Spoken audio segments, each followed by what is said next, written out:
New year, new goals. Time to regain my place at the top of the toy pile. Time to become king again. Now, wouldn't that make you the Burger King? Silence! Don't you say his name! Did someone mention Burger King? Heavy is the head that wears the burger, motherfucker!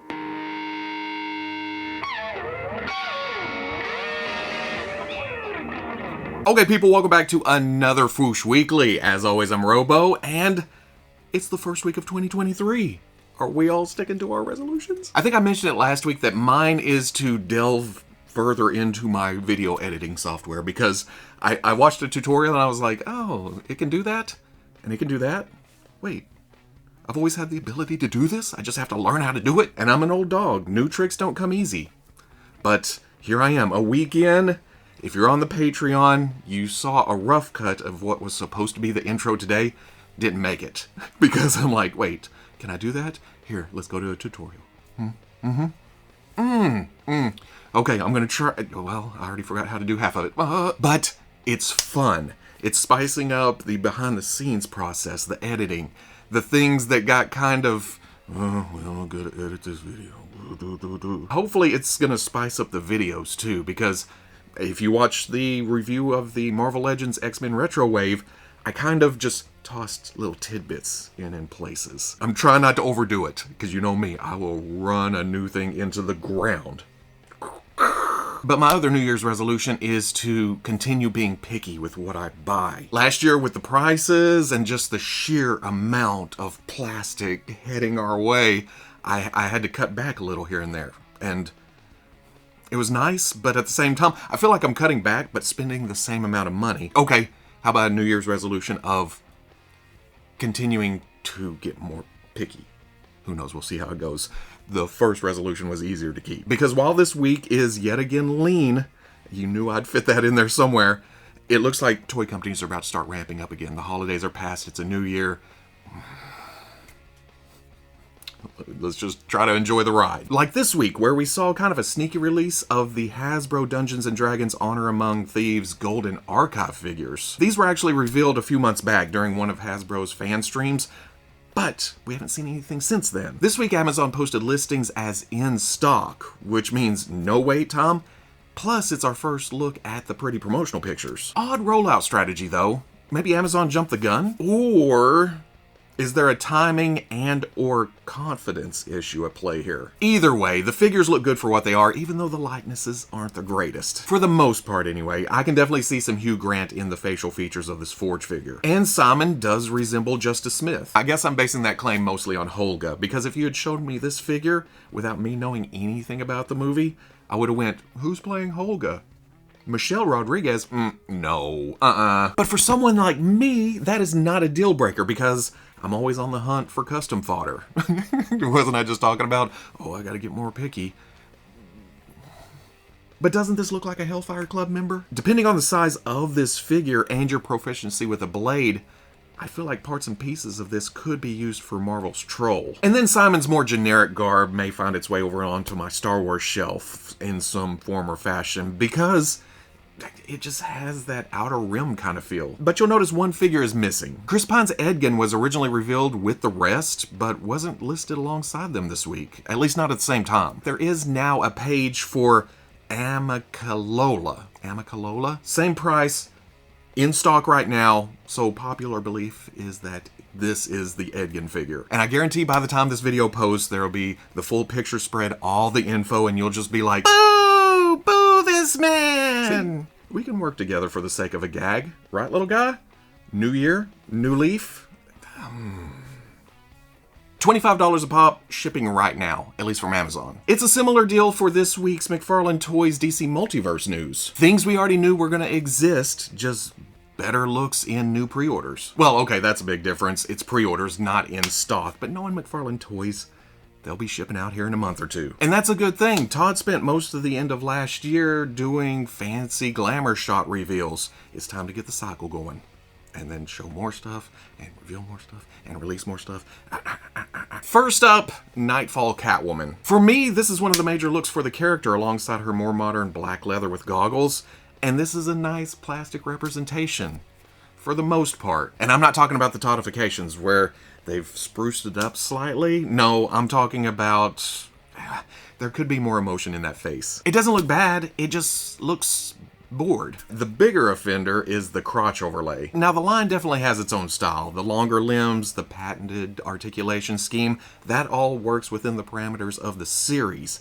But the flaws in those factors really come to light in skin-tight suits. Makes you appreciate the fashion and the function of a big, heavy, chunky belt, like Mr. Freeze. It helps hide that kind of stuff. I'm not sure if this is based off anything specific, and that totally works because it comes off as a generic Mr. Freeze. Not generic as in bad, just that it can fit wherever you want it to go. I will say the color scheme is bland, a bit plain. Then I think it's a cold-based villain. Why wouldn't he base the color scheme on ice and snow with a nice contrast of a black bodysuit? Plus, gun. Sure, it's a sci-fi make-believe freeze gun, but it's nice to see in this day and age of DC toys, because we've seen weirder weapons pulled. Is something changing in the winds at Warner Brothers? Or is the blast effect on the end some kind of workaround? Does that make it a prop? Or does Todd just not give a shit? Something very specific to a storyline, though, is the Infinite Frontier Joker. We've seen more than our fair share of Jokers. They gotta get specific with those to give us all these different iterations. Because it's the Joker, and he sells. So a company goes, do we like money? Sure.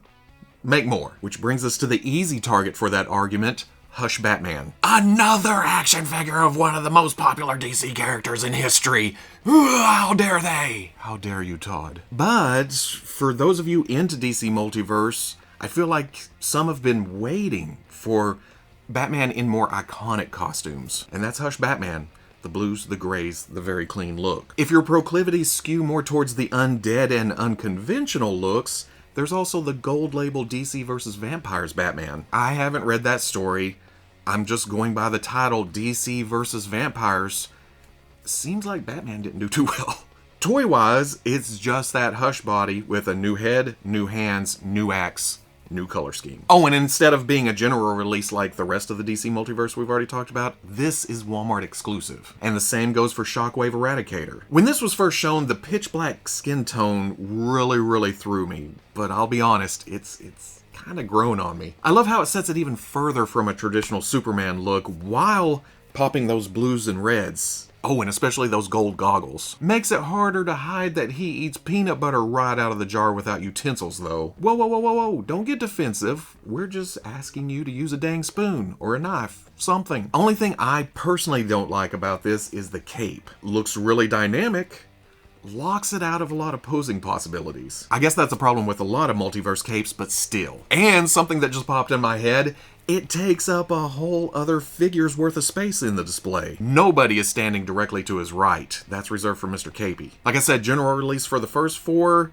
Walmart exclusive for the scary Batman and the Dark Eradicator. Links are all in the description. It was nearly a year ago when we first laid eyes on the Memory Toys Warbear. And it's funny, when I went back to the files to make sure it's been that long, I found these hilarious customizing gags that I did then. Oh, past Robo, you so funny. And the reason I'm bringing this all up again is not because it's released, but because there is a new bear on the block. This week, Big Bad Toy Store posted their exclusive ancient polar bear version of Warbear. Same great taste, just in whites and yellows. But now that I say that, should probably not put taste and yellow and something snow related in the same sentence, but I'm leaving it in there because this is the weekly, baby. I really like how white the short fur is, but then the contrast of the grungy yellow on the longer hairs. Notice I didn't say bright white, even though I'm still going to put it in there because of the cheap pop. It's more because on the white parts, they're shading to the musculature. It kind of... I really like the look of this. Maybe even more than the original Warbear. I don't think I realized there's a hinged jaw, though. But I didn't notice that on Polar Bear.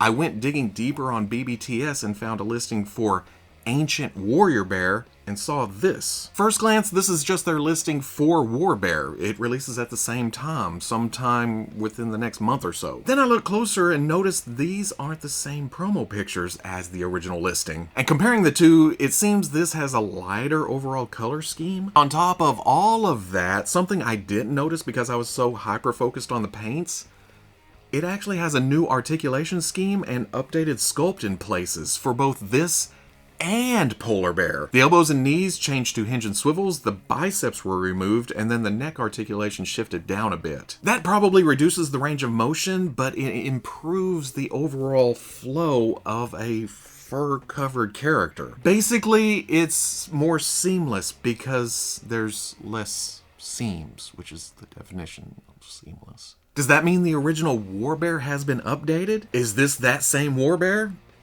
Just newer pics, newer version? Or is the first version staying like it is, along with its very limited chase variant Panda Bear version, and then these are coming out like this? I don't know. Links are in the description. Sort it out. But I think the big buzz of the week is Mezco finally soliciting those Teenage Mutant Ninja Turtles that they teased oh so long ago. Right as I was looking at the promotional images, I got a text from Veeb saying simply, "Holy shit." And I knew exactly what he was talking about. Holy shit, because it's an awesome looking set of turtles with a ton of accessories, but there's an extra layer of holy shit because of that price point. Whew, man. And I think that's where most of the complaints online lie. I mean, yes, you don't have to like these because of the style, but at the same time, there are so many companies making so many different versions of the turtles right now. I almost want to say, if you haven't found your version yet, you're either super picky or you ain't looking hard enough. I won't say that because I know what it's like to want a specific version, and all these companies give all that, but they're not quite perfect. So I get it. For the price point, I also get the complaint that it's one big $400 hit all at the same time. But if they had released just one for $100, it would have been like, well, we got that one. When are we going to get the next one? Because Mezco takes forever. And they could just stop in the middle. Why would I buy this with no guarantee that we're getting the rest of them? And yes, it would be $100. They shave it down to $80. They're also going to shave off a bunch of accessories. And then it would have been, is that all we get for $80? Again, companies can't always win, collectors can't always win. You just gotta find some balance. If these don't float boats, there's other ships in the sea. All said and done though, this is almost the perfect Mezco-fied version of TMNT. The designs seem to be an amalgam of as many iterations of the Turtles as possible. There's some Mirage, there's a teaspoon of IDW, a splash of the original cartoon, a little 2012 for good measure, the original Playmates toys, Mezco. And probably more than that, but those are the ones that jump out at me. And that's a neat way of approaching the property that already has a very packed playing field. It says unique body sculpts for each, and if you look at the shells, you can see there's different slashes, different texture in places, but get past that, and it's harder to tell. I'm not trying to say, those are all the same forearms, or something like that. It's just hard to tell because of the pictures. They aren't standing straight up, side by side, all the way down. They're always turned or in things, and there's a lot of Photoshop going on here too. So some joints look funky in places and heads turning. Then I mentioned the ton of accessories, and rough count, there is about 119 parts and pieces and garments. I mean, look at all this. There's almost too much, but it also attempts to cater to everyone's needs. So if you get it and you want the turtle comms or this or that, then use those. But another collector is going to want the other things like the throwing knives or the effect pieces options. But I did say almost perfect or near perfect or something like that. With the alternate heads, I'm surprised they didn't give all 4 turtles a red bandana version. Yes, there's 3 Raph heads, but that's one short. I see what you did there, Mezco. Another thing sticking in people's craws, it lists them at 17 centimeters. That's 6.69 inches for those of us metrically challenged. And that seems big for 1/12 scale. Then again, most 1/12 collective figures do run slightly larger than 1/12 scale.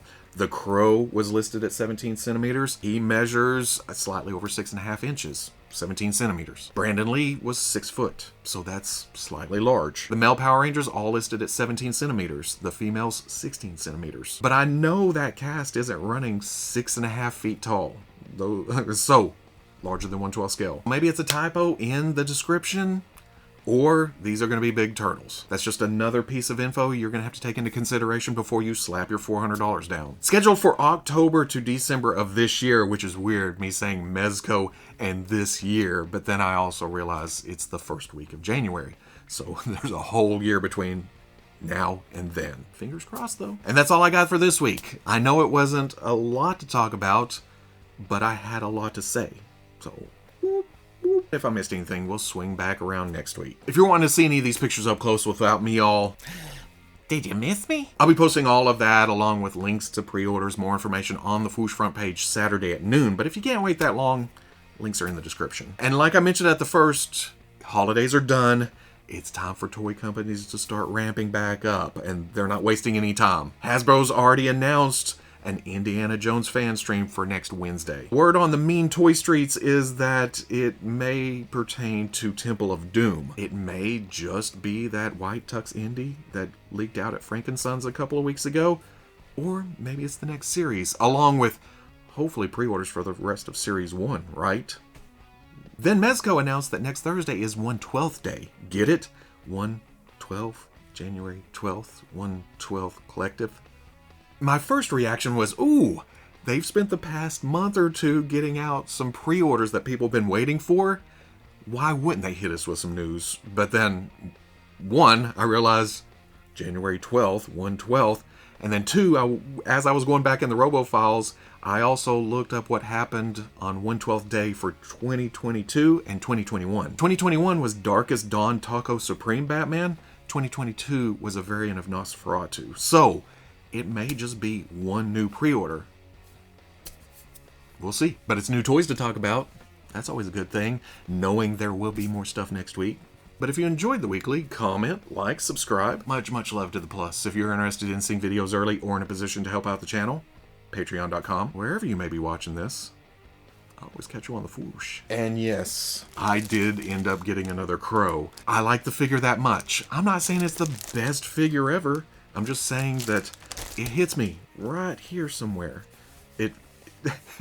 That's what we're doing, right? We're filling holes in souls, and that's what that did for me. It goes way back to a simpler time in my life. I like having plastic representations of that kind of thing. So I needed 2 crows to plug 2 holes, I guess. Oh, being more picky, cutting back. But that's... I feel like that's kind of different. Been waiting some years. 30 years. Holy moly, how old am I?